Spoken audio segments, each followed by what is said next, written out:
Salam sejahtera, terima kasih karena bersama dengan saya di Nazlin Unity Channel. Kali ini habislah Papa Gomo, kata netizen. Kes hasutan Papa Gomo diteruskan. Bicara pada 23 April. Wah, rupa-rupanya kes Papa Gomo diteruskan.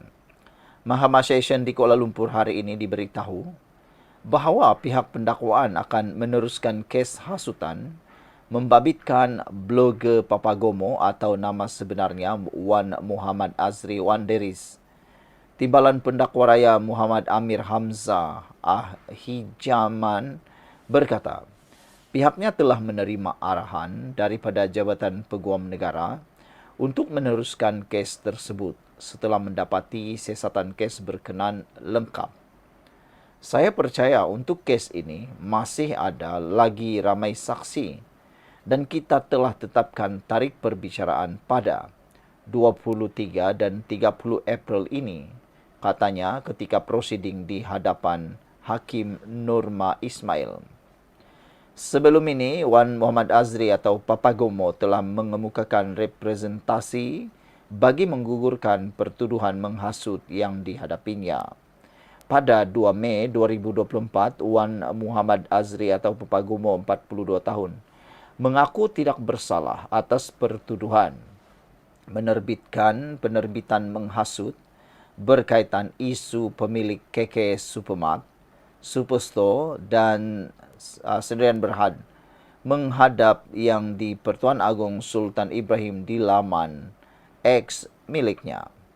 Dia didakwa melakukan perbuatan itu di sebuah kondominium di Bukit Bintang di Kuala Lumpur pada 12 tengah hari 29 April tahun lepas. Pertuduhan dikemukakan mengikut perenggan 4 dalam kurungan 1 kurungan C Akta Hasutan 1948 yang boleh dihukum di bawah subsection 4 dalam kurungan 1 akta sama itu, membawa hukuman denda maksimum RM5,000 atau penjara tidak melebihi 3 tahun atau kedua-duanya sekali jika sabit kesalahan. Saudara-saudara sekalian, adakah Papagomo akan merana di penjara dan mampukah Papagomo membayar denda RM5,000? Kalaulah Papagomo ini tiada yang mensponsor menaja beliau, pasti Papagomo sukar bayar. Tetapi itulah, ada yang menyebut Papagomo kononnya sebagai sabut rupa yang berbayar. Tak pastilah betulkah tidak, kita pun tak tahu. Yang pastinya Papagomo menghadapi bakal dihukum di bawah subsection 4 dalam kurungan 1 akta sama yang membawa hukuman denda maksimum RM5,000 atau penjara tidak melebihi 3 tahun atau kedua-duanya jika sabit kesalahan. Apa pendapat anda semua? Adakah Papagomo akan menang? Apakah Papagomo akan terlepas daripada hukuman kes hasutan ini? Kerana buktinya cukup jelas dan perkara yang jelas mungkin akan berlaku tidak lama lagi. Sekian dulu untuk kali ini. Jangan lupa tinggalkan komen anda. Salam sejahtera. Terima kasih karena bersama dengan saya di Nazlin Unity Channel. Ini berita terburuk untuk Muhyiddin dalam kes hasutan. Muhyiddin terlibat di dalam beberapa pendakwaan berkait dengan kes hasutan. Hari ini, pendakwa akan memfailkan bantahan awal terhadap permohonan Muhyiddin. Apakah permohonan Muhyiddin berkait dengan kes hasutan ini? Peguam mewakili Muhyiddin Yassin memaklumkan mahkamah. Pihaknya memfailkan permohonan untuk merujuk persoalan undang-undang itu pada 4 April lalu. Pihak pendakwaan akan mengemukakan bantahan awal terhadap permohonan bekas Perdana Menteri Muhyiddin Yassin bagi merujuk persoalan undang-undang berhubung Akta Hasutan 1948 ke Mahkamah Persekutuan.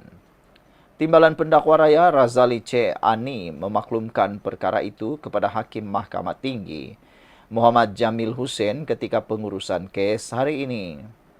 Terdahulu, Peguam Amir Hamzah Arsyad yang mewakili Muhyiddin memaklumkan mahkamah. Pihaknya memfailkan permohonan untuk merujuk persoalan undang-undang itu bahwa Seksyen 84 Akta Mahkamah Kehakiman 1964 berhubung kes hasutan anak guamnya pada 4 April lalu. Untuk makluman mahkamah, pihak kami telah memfailkan afidavit sokongan dan kami juga akan memfailkan afidavit tambahan bagi menyokong permohonan tersebut. Memandangkan notis permohonan itu belum dimeterai, kami memohon mahkamah menetapkan tarikh pengurusan kes selanjutnya dan memohon kehadiran anak guam dikecualikan pada prosiding akan datang, katanya yang turut dibantu Peguam Joshua T. Hakim kemudian menetapkan 29 April ini untuk pengurusan kes selanjutnya dan membenarkan permohonan pembelaan agar kehadiran pengerusi Perikatan Nasional itu dikecualikan pada prosiding akan datang. Kes itu pada asalnya disebut di Mahkamah Session Gua Musang, Kelantan pada 27 Ogos 2024 sebelum dipindahkan ke Mahkamah Tinggi di sini. Muhyiddin, 77 tahun, mengaku tidak bersalah atas pertuduhan, menyebut perkataan menghasut semasa kempen PRK Nenggiri di Dewan Semai Bakti Felda Perasu antara 10.30 malam hingga 11.50 malam 14 Ogos tahun 2024. Kenyataan itu berhubung dakwaan beliau tidak dijemput yang di Pertuan Agong selepas PRU 15 untuk mengangkat sumpah sebagai Perdana Menteri. Walaupun dikatakan mempunyai sokongan 115 daripada 222 ahli parlimen ketika itu. Beliau, iaitu Muhyiddin, didakwa melakukan kesalahan mengikut Seksyen 4 dalam kurungan 1 kurungan B Akta Hasutan 1948 yang boleh dihukum bawah Seksyen 4 dalam kurungan 1 Akta sama. Membawa hukuman denda tidak melebihi RM5.000 atau penjara tidak lebih 3 tahun atau kedua-duanya sekali. Pendakwaan turut dikendalikan Timbalan Pendakwa Raya Azlina Rashid, Nadia Muhammad Ihzar dan Abdul Malik Ayub. Saudara-saudara sekalian, apakah ini akan membawa musibah besar kepada Muhyiddin selepas pendakwa memfailkan bantahan awal terhadap permohonan Muhyiddin? Sekian dulu untuk kali ini. Jangan lupa tinggalkan komen Anda. Salam sejahtera. Terima kasih karena bersama dengan saya di Nazilin Unity Channel. Ini satu lagi rahasia Tun Mahathir yang baru terbongkar yang menggemparkan kita semula berkait dengan 1MDB. Pastinya pendedahan yang diberitahu di mahkamah ini akan membuatkan ramai tertanya-tanya apa sebenarnya niat Tun Mahathir. Dipetik daripada FMT, Dr. Mahathir panggil polis beri taklimat 1MDB, mahkamah diberitahu. Bekas pegawai penyiasat R. Rajagopal berkata, taklimat itu dibuat 5 hari selepas Dr. Mahathir menjadi Perdana Menteri pada tahun 2018. Seorang bekas pegawai penyiasat 1MDB memberitahu Mahkamah Tinggi dalam perbicaraan Najib Razak bahawa Dr. Mahathir Mohamad pernah memanggil polis untuk memberi taklimat berhubung siasatan terhadap 1MDB sejurus selepas beliau mengambil alih tapuk pemerintahan pada tahun 2018.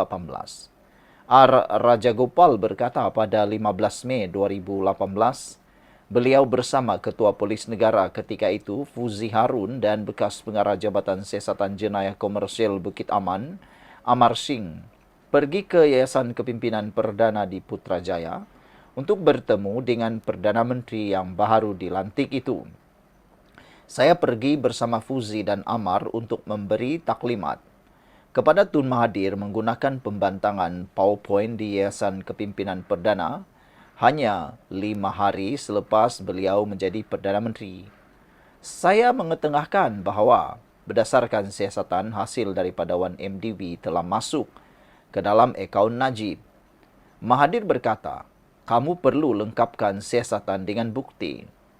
Selepas itu, kami rujuk perkara itu kepada Jabatan Peguam Negara dan saya telah memfailkan laporan penggubahan wang haram bagi memulakan siasatan, katanya, ketika sesi soal jawab atau soal balas. Ketika pemeriksaan semula, Peguam Najib, Safi Abdullah, cuba mendapatkan lebih banyak maklumat daripada Raja Gopal berhubung apa yang berlaku dalam pertemuan tersebut. Bagaimanapun, timbalan pendakwa raya Akram Garib membantah menyatakan bahawa perkara itu adalah bersifat skandal dan akan membuka isu baharu sepenuhnya. Beliau juga memberitahu mahkamah bahawa Mahathir bukan seorang saksi dalam perbicaraan itu. Namun, Safi bertegas bahawa beliau berhak meneruskan soalan kerana ia penting bagi membuktikan Najib tidak pernah campur tangan dalam siasatan 1MDB ketika menjadi Perdana Menteri. Relevannya ialah, saya akan menunjukkan bahawa Najib tidak pernah sekalipun menghubungi beliau, iaitu Raja Gopal, untuk mengarahkan atau mengawal siasatan, kata Safi. Hakim Colin Lawrence segera membenarkan Safi meneruskan soalan, tetapi mengingatkan supaya soalannya tidak meleret. Safi bertanya, kamu nyatakan selepas Mahathir nak jadi Perdana Menteri, beliau panggil anda ke Yayasan Kepimpinan Perdana. Maksudnya ketika itu, beliau belum masuk pejabat Perdana Menteri lagi, tetapi sudah memanggil untuk taklimat 1MDB. Raja Gopal menjawab, iya. Safi bertanya apa yang berlaku dalam mesyuarat itu. Raja Gopal berkata, kami hanya beri maklumat atau taklimat apa yang telah kami lakukan. Beliau berkata, jika perlu lebih banyak bukti, teruskan dan lengkapkan siasatan. Apa tujuan Mahathir panggil polis pada hari itu? Beliau mahu tahu apa dapatan siasatan 1MDB. Ada dakwaan mengatakan polis berlembut sebelum 2018, sebab itu siasatan hanya tertumpu kepada pengurusan 1MDB. Adakah Mahathir tanya kenapa siasatan tak bergerak cepat? Soal Safi. Raja Gopal berkata, saya tidak ingat. Safi bertanya, ada cadangan sama ada seseorang akan didakwa atau tidak? Raja Gopal berkata, tidak. Saya hanya bentangkan transaksi, kesalahan dan individu yang terlibat. Safi bertanya, anda dilantik semula dalam pasukan petugas. Adakah mereka menghukum anda kerana tidak menyiasat dengan betul? Raja Gopal berkata, tidak. Jika Mahathir tidak berpuas hati, saya sudah pasti diganti.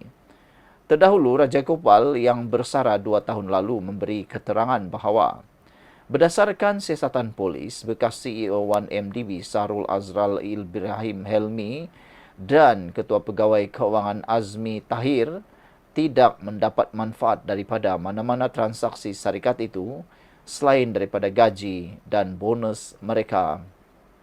Pasukan petugas turut berhubung dengan pihak berkuasa luar negara. Kami tidak memperoleh sebarang maklumat yang menunjukkan mereka mendapat manfaat daripada transaksi tersebut, kata bekas pegawai dari Jabatan Siasatan Jenayah Komersial Bukit Aman itu. Najib dibicarakan atas 25 pertuduhan penggubahan wang haram dan salah guna kuasa berkaitan dana 1MDB berjumlah 2.28 bilion yang didakwa dimasukkan ke dalam akaun ambeng miliknya antara Februari 2011 dan Disember 2014. Sekian dulu untuk kali ini. Jangan lupa tinggalkan komen anda.